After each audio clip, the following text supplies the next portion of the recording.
ओम शांति। 28 नवंबर 2023 बाबा के महावाक्य। मीठे बच्चे, ज्ञान है मक्खन, भक्ति है छाछ। बाप तुम्हें ज्ञान रूपी मक्खन देकर विश्व का मालिक बना देते हैं, इसलिए श्री कृष्ण के मुख में मक्खन दिखाते हैं। प्रश्न: निश्चय बुद्धि की परख क्या है? निश्चय के आधार पर क्या प्राप्ति होती है? उत्तर: पहला, निश्चय बुद्धि बच्चे क्षमा पर फिदा होने वाले सच्चे परवाने होंगे, फेरी लगाने वाले नहीं। जो क्षमा पर फिदा हो जाते हैं वही राजाई में आते हैं, फेरी लगाने वाले प्रजा में चले जाते। दूसरा, धर्म पर ये धर्म न छोड़िए, यह प्रतिज्ञा निश्चय बुद्धि बच्चों की है। वे सच्चे प्रीत बुद्धि बन देह सहित देह के सब धर्मों को भूल बाप की याद में रहते हैं। गीत: छोड़ विधे आकाश सिंहासन। ओम शांति।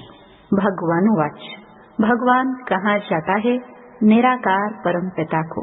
भगवान वाच: किसने कहा? उस निराकार परम पिता परमात्मा ने।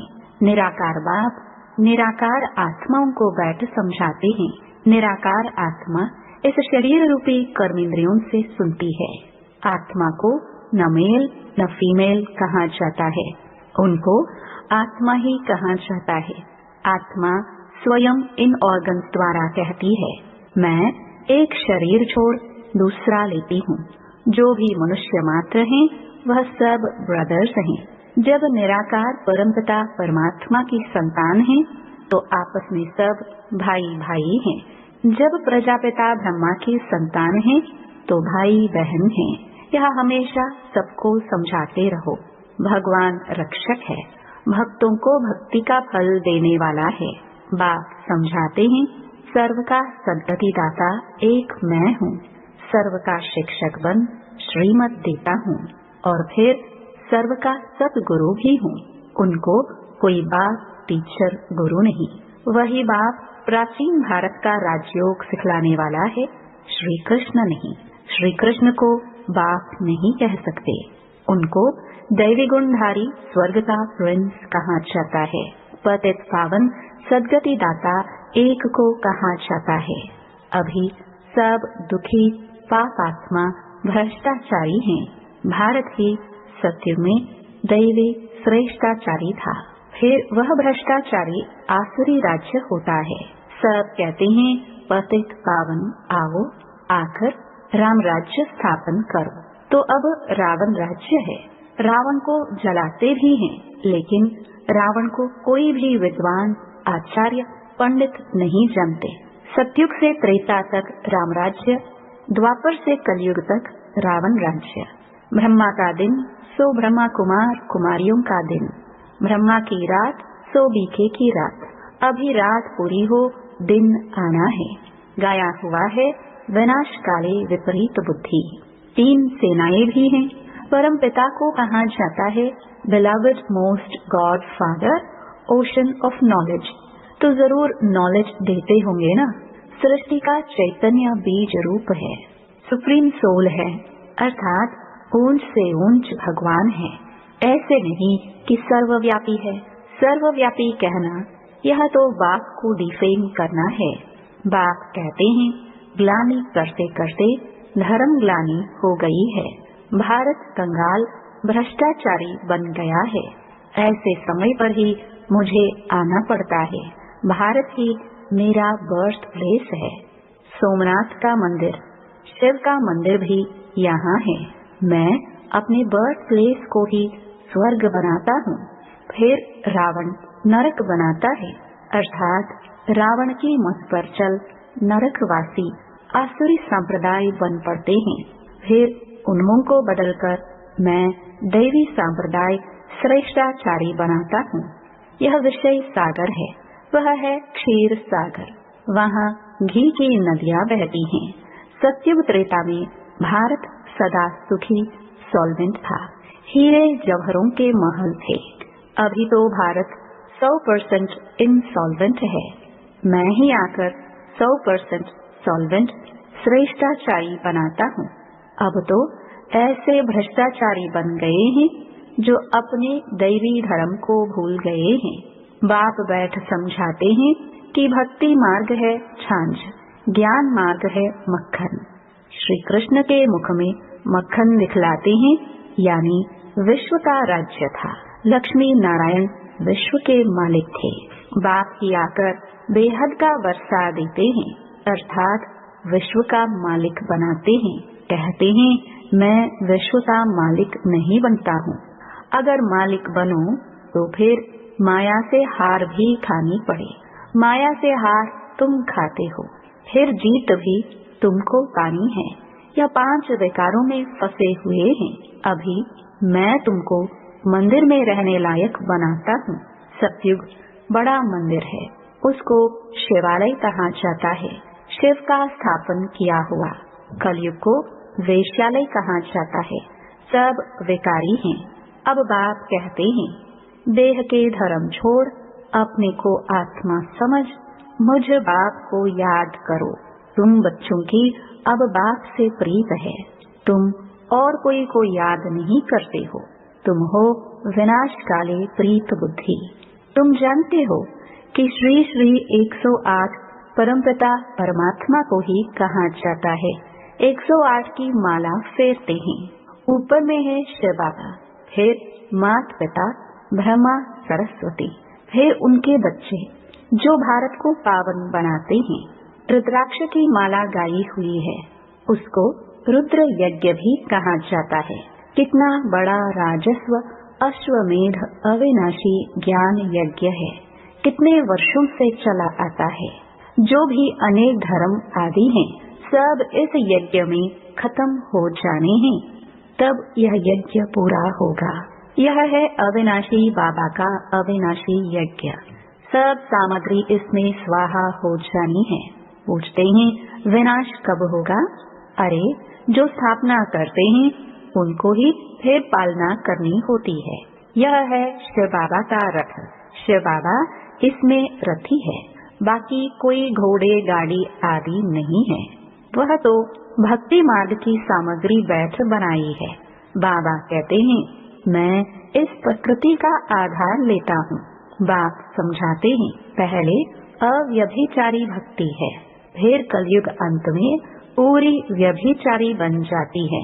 फिर बाप आकर भारत को मक्खन देते हैं। तुम विश्व के मालिक बनने लिए पढ़ रहे हो, बाप आकर मक्खन खिलाते हैं। रावण राज्य में छाछ शुरू हो जाती है। ये सब समझने की बातें हैं। नए बच्चे तो इन बातों को समझ न सके। परमपिता परमात्मा को ही ज्ञान का सागर कहा जाता है। बाप कहते हैं मैं इस भक्ति मार्ग से किसी को भी नहीं मिलता हूँ। मैं जब आता हूँ तब ही आकर भक्तों को भक्ति का फल देता हूँ। मैं लिबरेटर बनता हूँ। दुख से छुड़ाकर सबको शांति धाम सुख धाम ले जाता हूँ। निश्चय बुद्धि विजयंती, संशय बुद्धि विनश्यंती। बात क्षमा है, उस पर परवाने कोई तो एकदम फिदा हो जाते हैं, कोई फेरी पहनकर चले जाते हैं, समझते कुछ नहीं है। फिदा होने वाले बच्चे जानते हैं बरोबर बेहद के बाप से हमको बेहद का वर्षा मिलता है। जो सिर्फ फेरी पहनकर चले जाते हैं वह तो फिर प्रजा में ही नंबरवार आ जाएंगे। जो फिदा होते हैं वह वर्षा लेते हैं नंबरवार पुरुषार्थ अनुसार। पुरुषार्थ से ही प्रारब्ध मिलती है। ज्ञान का सागर एक ही बात है। फिर ज्ञान प्राय लोप हो जाता है। तुम सद्गति को पा लेते हो। सतयुग त्रेता में कोई गुरु गोसाई आदि नहीं होते। अभी सब उस बाप को याद करते हैं क्योंकि वह है ओशन ऑफ नॉलेज।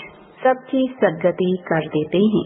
फिर हाहाकार बंद हो जय जयकार हो जाती है। तुम सृष्टि के आदि मध्य अंत को जानते हो। तुम अब त्रिकालदर्शी त्रिनेत्री बने हो। तुमको रचता और रचना के आदि मध्य अंत की सारी नॉलेज मिल रही है। यह कोई दंत कथा नहीं है। गीता है भगवान की गाई हुई, परंतु श्री कृष्ण का नाम डाल खंडन कर दिया है। तुम बच्चों को अब सबका कल्याण करना है। तुम हो शिव शक्ति सेना। वंदे मातरम गाया हुआ है। वंदना पवित्र की ही की जाती है। कन्या पवित्र है तो सब उनकी वंदना करते हैं। ससुर घर गई और विकारी बनी तो सबको माथा टेकती रहती है। सारा मदार पवित्रता पर है। भारत पवित्र गृहस्थ धर्म था, अभी अपवित्र गृहस्थ धर्म है। दुख ही दुख है। सतयुग में ऐसे नहीं होता।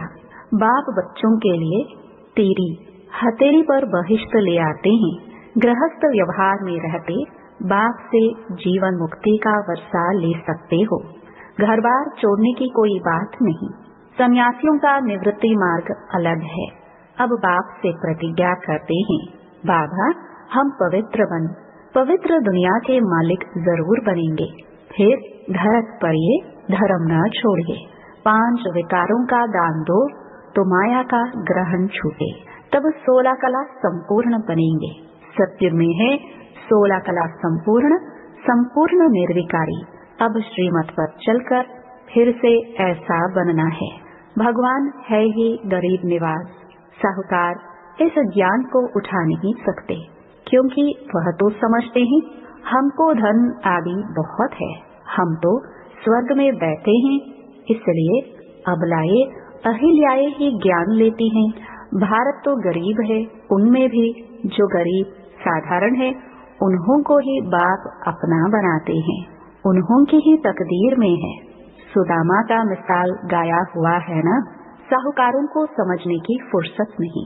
राजेंद्र प्रसाद भारत के प्रथम राष्ट्रपति के पास बच्चियां जाती थी, कहती थी बेहद के बाप को जानो तो तुम हीरे तुल्य बन जाएंगे। 7 रोज का कोर्स करो। कहता था हाँ बात तो बहुत अच्छी है, रिटायर होने के बाद कोर्स उठाऊंगा। रिटायर हुआ तो बोले बीमार हूँ। बड़े बड़े आदमियों को फुर्सत नहीं है। पहले जब 7 रोज का कोर्स पूरा करे तब नारायणी नशा चढ़े। ऐसे थोड़ी रंग चढ़ेगा। 7 रोज के बाद पता चलता है यह लायक है वह नहीं है। लायक होगा तो फिर पढ़ने के लिए पुरुषार्थ में लग जाएगा। जब तक बत्ती में पक्का रंग नहीं लगा है तब तक बाहर जाने से रंग ही उड़ जाता है। इसलिए पहले पक्का रंग चढ़ाना है। अच्छा मीठे मीठे सिखिलदे बच्चों प्रति माता पिता बाप दादा का याद प्यार और गुड मॉर्निंग। रूहानी बाप के रूहानी बच्चों को नमस्ते। धारणा के लिए मुख्य सार। पहला, शिव शक्ति बन विश्व कल्याण करना है। पवित्रता के आधार पर कौड़ी तुल्य मनुष्यों को हीरे तुल्य बनाना है। दूसरा, श्रीमत पर विकारों का दान दे संपूर्ण निर्विकारी 16 कला संपूर्ण बनना है। क्षमा पर फिदा होने वाला परवाना बनना है। वरदान, परिस्थितियों को साइड सीन समझ पार करने वाले स्मृति स्वरूप समर्थ आत्मा भव। स्मृति स्वरूप आत्मा समर्थ होने के कारण परिस्थितियों को खेल समझती है। भल कितनी भी बड़ी परिस्थिति हो, लेकिन समर्थ आत्मा के लिए मंजिल पर पहुंचने के लिए यह सब रास्ते के साइड सीन्स हैं। लोग तो खर्चा करके भी साइड सीन्स देखने जाते हैं, तो स्मृति स्वरूप समर्थ आत्मा के लिए परिस्थिति कहो, पेपर कहो, विघ्न कहो, सब साइड सीन्स हैं। और स्मृति में है कि यह मंजिल के साइड सीन्स अनगिनत बार पार की है। Nothing new. स्लोगन, दूसरों की करेक्शन करने के बजाय बाप से कनेक्शन जोड़ लो तो वरदानों की अनुभूति होती रहेगी। मातेश्वरी जी के मधुर महावाक्य। सिर्फ ओम के शब्द के उच्चारण से कोई फायदा नहीं। ओम रटो माना ओम जपो। जिस समय हम ओम शब्द कहते हैं तो ओम कहने का मतलब यह नहीं कि ओम शब्द का उच्चारण करना है। सिर्फ ओम कहने से कोई जीवन में फायदा नहीं, परंतु ओम के अर्थ स्वरूप में स्थित होना, उस ओम के अर्थ को जानने से मनुष्य को वो शांति प्राप्त होती है।